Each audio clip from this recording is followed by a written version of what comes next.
Eu falei, posso jogar? Aí ele olhou para mim assim, quer dizer, senta aí. E eu ganhei dele. Ah, E ele chamou o outro, eu ganhei. Ele chamou o outro, eu ganhei. Aí agora passaram a me respeitar. Não porque eu era cardiologista. Bom, Porque tinha mas porque eu ganho. tinha tinha ganho ganho deles. dos Eles professores. passaram a me respeitar pelo mastermind. E você veio de família de médicos ou você foi o pioneiro na sua Não, eu família? fui o pioneiro. Foi o pioneiro. Eu venho de família de pecuarista. Meu pai era um Tá. pecuarista. E é interessante porque eu tinha 8 anos de idade. Eu estava dentro de um elevador no Rio de Janeiro e entrou uma pessoa e falou assim, eu sou um tuberculoso. Eu acabei de sair do hospital.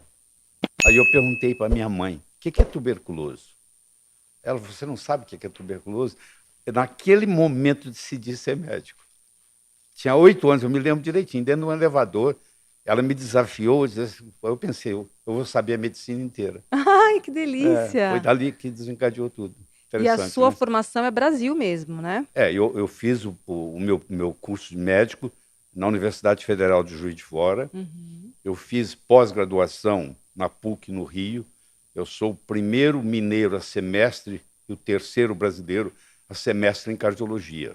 Eu estava começando o mestrado, não existia em São Paulo ainda, todo mundo tinha que ir para o Rio de Janeiro.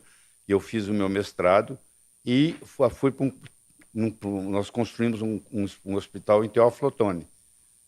E lá, uma sexta-feira à noite, tocou o telefone, falaram para mim, eu atendi, era um gerente de hotel, dizendo, ó, nós temos aqui um hóspede com dor no peito. Dá para você Ai, meu ouvir? Deus. Eu falei, ó, vou sair para um fim de semana longo, chama outro. Ele falou, já chamei 2, falaram a mesma coisa. Eu falei, estou indo. Aí cheguei lá e encontrei um indivíduo que era um juiz aposentado polonês, falava inglês muito pouco, eu também na época falava muito pouco, e aí ele comprava pedras semipreciosas no Brasil, que Teófilo Otoni é a capital das pedras semipreciosas, e vendia em Nova York. E aí eu levei ele para o hospital, fiz um eletro, ele estava infartando, infarto agudo, e aí quando nós estávamos no caminho para o hospital, ele perguntou assim para mim, você conhece meu filho? Falei, quem é seu filho? Ele falou, Peter Marocco. Falei, eu não conheço seu filho pessoalmente, mas eu conheço os trabalhos, ele é de Harvard, eu sei disso e tal. Bom, conclusão, ele foi internado, 48 horas depois o filho dele vem para Teófilo Otoni para ajudar a tomar conta do pai. Falava português, porque era casado com uma brasileira, aqui de Americana, e fica ali 15 dias, e na véspera dele ir embora, que o seu Marocco ia ter alta no dia seguinte, nós éramos 21 médicos no hospital, 3 proprietários, eu era um deles, e eu era o que coordenava o centro de estudos, e eu era o único cardiologista do grupo. E era meu dia de falar. Arritmias na fase aguda do infarto do miocárdio. Nossa. Aí eu vi o Peter sentado na cadeira, na primeira fileira, eu pedi permissão aos meus colegas, falei, o Peter está aqui, eu vou pedir permissão a vocês, eu vou falar no nível dele.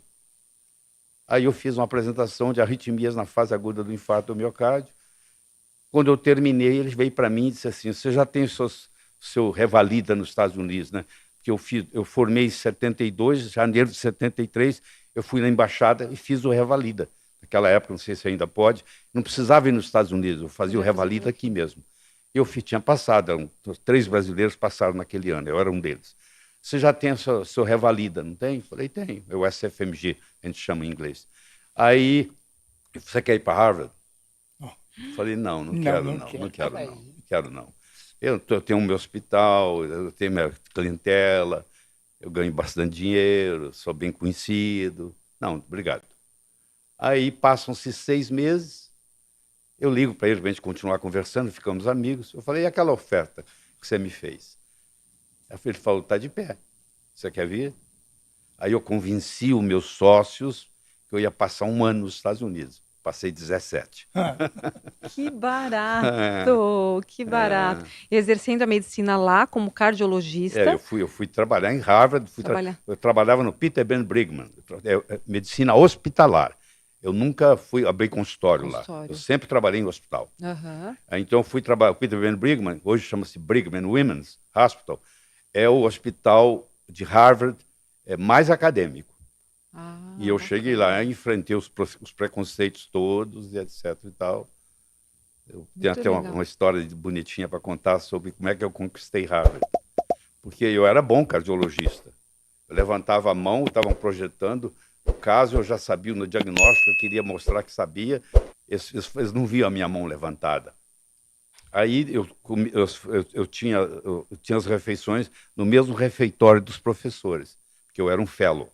Então, dava permissão para isso. E eu via os professores jogando um jogo chamado Mastermind. E eles ficavam ali empolgados com aquilo. Tinha o Mastermind, que tinha 24 mil permutações. Tinha o Super Mastermind, que tinha 64 mil permutações.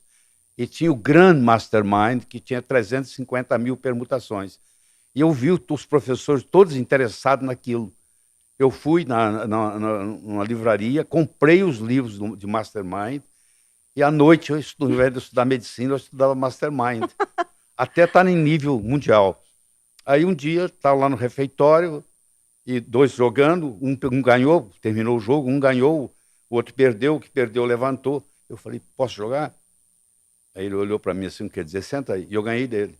Ah, E ele chamou o outro, eu ganhei. Ele chamou o outro, eu ganhei. Aí agora passaram a me respeitar. Não porque eu era cardiologista. Bom, mas porque eu tinha ganho deles. dos professores. Eles passaram a me respeitar pelo Mastermind. Olha, que interessante. você vê. Que Mas Harvard é um sonho Mas, de é mais de um todo caminho médico, que leva a né? Roma, não é verdade? É.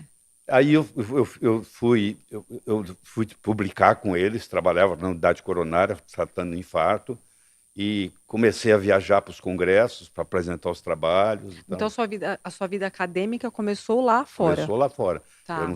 Eu não sabia. Eu me lembro, o primeiro dia que eu fui para o hospital, eu fui conhecer o chefe do meu chefe. Eu me lembro que eu entrei na sala dele e ele falou assim, você sabe que médico sem gravata é como se estivesse nu? Foi assim que ele me recebeu. Ele me fez voltar em casa e pôr uma gravata. Aí eu falei, nunca mais ninguém me pega sem gravata. E aqui estou eu de Inclusive gravata. eu falei, No em vez de início. gravata, eu vim à mas, vontade. não, né? mas você não me encontra É verdade. fora de nos casa seus sem cursos, gravata. Não, Você sempre me viu todos de de gravata. gravata. Pois é, aprendi lá em Harvard. Olha Entendeu? isso. Aí a segunda coisa que ele fez, ele disse, como é que é o seu conhecimento estatístico? Eu falei, 0. Ele falou, então você não pode ser cientista sem entender de estatística. Aí ele me passou os livros, eu fui, por autodidatismo, aprender estatística. Eu tinha quem me respondia as questões. Aí comecei a trabalhar com eles, comecei a publicar, e foi. Mas Qual foi é- muito. Fala, amor. Qual é o seu QI? Quanto? Eu nunca medi, não sei não. Vou perguntar para minha mulher, porque ela... Não, deve ser imenso. É uma Não, facilidade eu acho maior. que é mais dedicação do que qualquer outra coisa. É bem Entendeu? acima do normal, pelo amor de Deus. Mas eu posso contar um pouco da minha história para você. Eu comecei a dar aula de matemática, eu tinha 12 anos. Deus me livre. Eu era professor de matemática, Deus me livre. professor de 14, 15. Eu, com 23 anos de idade, eu era professor da UEMESCAM, no Espírito Santo. Eu era acadêmico de medicina em Juiz de Fora e dava o curso de neuroanatomia na Universidade, na UEMESCAM, em Vitória. Quer dizer, eu, com 23 anos de idade, eu já dava aula para universitário.